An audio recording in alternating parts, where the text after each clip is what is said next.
Nursing training কলেজে lamp lighting অনুষ্ঠান। উত্তর চব্বিশ পরগনার শাসন থানার অন্তর্গত বেলিয়াঘাটায় অবস্থিত নওজোয়ান ইনস্টিটিউট অব নার্সিং ট্রেনিং কলেজের উদ্যোগে এই অনুষ্ঠান পালিত হয়। অনুষ্ঠানের সম্মানীয় অতিথি হিসেবে উপস্থিত ছিলেন জিডি এডুকেশনাল স্টাডি সার্কেলের শিক্ষক হায়দার আলী, বিশিষ্ট মোটিভেশনের স্পিকার শামীম আলী, ম্যানেজমেন্ট সদস্য জাহিদ হোসেন, জনাব রফিকুল রহমান, হেড প্রিন্সিপাল সরোজা বালা দেবী। কোনো রোগীকে সুস্থ করার আগে রোগমুক্ত জীবাণুনাশক করাটাই হচ্ছে বড় দায়িত্ব। এই কাজের জন্য বিশ্বের প্রতিটি কোণায় জনপ্রিয়তা অর্জন করেছে নার্সিং। সেই জন্য সকল নার্স আগামী দিনের ভবিষ্যৎ। ক্ষমতায়িত নার্সরা আমাদের জীবন বাঁচান।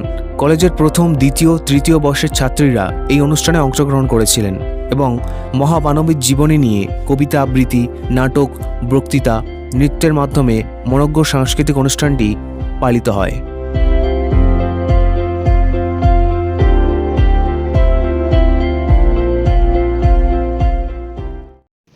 নার্সিং ট্রেনিং, নওজোয়ান নার্সিং ট্রেনিং নিয়ে শিক্ষাক্ষেত্রে কি কি চিন্তা ভাবনা আছে? আমার আগামী দিনে প্রোগ্রাম আছে। আমাদের প্রথমেই বলি, আমরা জিএনএম খুলেছি, আগামী বছর বিএসসি খুলব, পিবিএসসি খুলব, এমএসসি খুলব, আর একটা চ্যারিটেবল হাসপাতাল।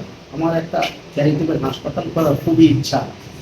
মুসলিমদের অনেক পয়সা আছে, তো সেই পয়সাটাকে যদি আমরা কাজে লাগাই, আমাদের পয়সা অনেকভাবে ইউজ হয়।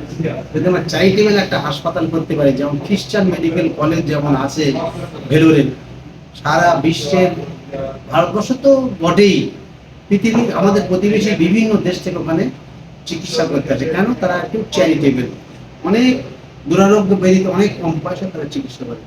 আমরা যদি এরকম পারি যে এরকম একটা হাসপাতাল তৈরি করতে, খ্রিস্টান মেডিকেল কলেজের মতন আমাদের এই বাংলায়, উত্তর চব্বিশ পরগনায়, তাহলে আমি বলবো যে আমার জীবনটা ধন্য হবে। আমার লক্ষ্য উদ্দেশ্য এটাই যে শিক্ষাঙ্গনে যখন প্রবেশ করেছি, তার থেকে আমাদের সমাজ কি বেনিফিট পায়, কি উপকৃত হয়, সেই জন্যে আমার নিবিড়ভাবে মনোনিবেশ করেছি। আরও একটা কথা, যে আমরা যে সংখ্যালঘু সমাজ, আমরা বলি, আমরা মানি, আমরা দেখছি শিক্ষাক্ষেত্রে আমাদের, যখন আমরা আমাদের মেয়ে বাড়ির কোনো মুসলিম পরিবারে যাচ্ছি, তাদেরকে বলছি যে আমরা তোমার ঘর থেকে কোনো টাকা দিতে হবে না, স্কলারশিপ আর লোন এই দিয়ে আমরা পড়িয়ে দেবো। ওরা তখন প্রশ্ন করছে, লোন সে তো আবার শোধ করতে হবে।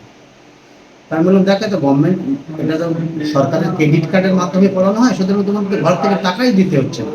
ওরা চাকরি পাবে, চাকরির পরে ওরা লোন শোধ করবে। এটা তো গভর্নমেন্ট দিয়েছে লোনটা। কেন? আমি যদি উপযুক্তভাবে নার্স তৈরি করে দিই, আমাদের গ্যারান্টি কাজ, আমাদের কলেজ থেকে আমরা এমনভাবে পড়াই, ওরা কাজ পাবেই, এইভাবেই আমরা পড়াই। সুতরাং আমাদের কম কেন চিন্তা করবে যে এই টাকাটা শোধ করবে কিভাবে? প্রতিবেশী যারা আছে, আমাদের বন্ধুরা অনেক মেয়ে, অনেক চা বাগানের গরিব মেয়েরা উঠে আসছে, কিছু নেই, চায়ের পাতা তুলে খায়, তারা যদি করতে পারে গভর্নমেন্টের প্রজেক্টের নিয়ে, তাহলে আমাদের সমাজে এত কেন ভীত হবে? নার্সের এখানে মানে যারা নার্সিং ট্রেনিং করছে বা বিভিন্ন শিক্ষাক্ষেত্রে, তাদের একটা করণীয় জিনিস আছে শিক্ষার্থী এবং শিক্ষক শিক্ষিকাদের মধ্যে এই বিষয়টা। অবশ্যই এখানে নার্সিং যারা ট্রেনিং করছে, তারা তাদের পিতামাতা ছেড়ে আমার এখানে আসছে এবং 3টে বছর আমরা তাদের নিবিড়ভাবে দেখভাল করি।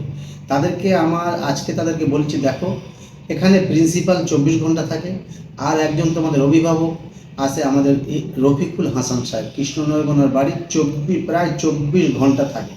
এবং উনি, সবচেয়ে বড় কথা, উনি এত পরিমাণ মেয়েদের সঙ্গে থাকে, মিশে থাকে। 15 দিনে একদিন বাড়ি যায় কি সন্দেহ, আবার বাড়ি গেলেও, আজকে বাড়ি গেল তারপর দিন সে গেল।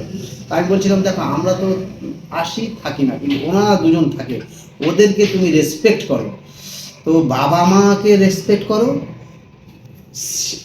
ওদের ম্যানেজমেন্টকে রেসপেক্ট করো, প্লাস ওই 2 অভিভাবককে তুমি পেয়েছো, ওদেরকে রেসপেক্ট করো, ক্লাস টিচারদের রেসপেক্ট করো, সিআইদের রেসপেক্ট করো।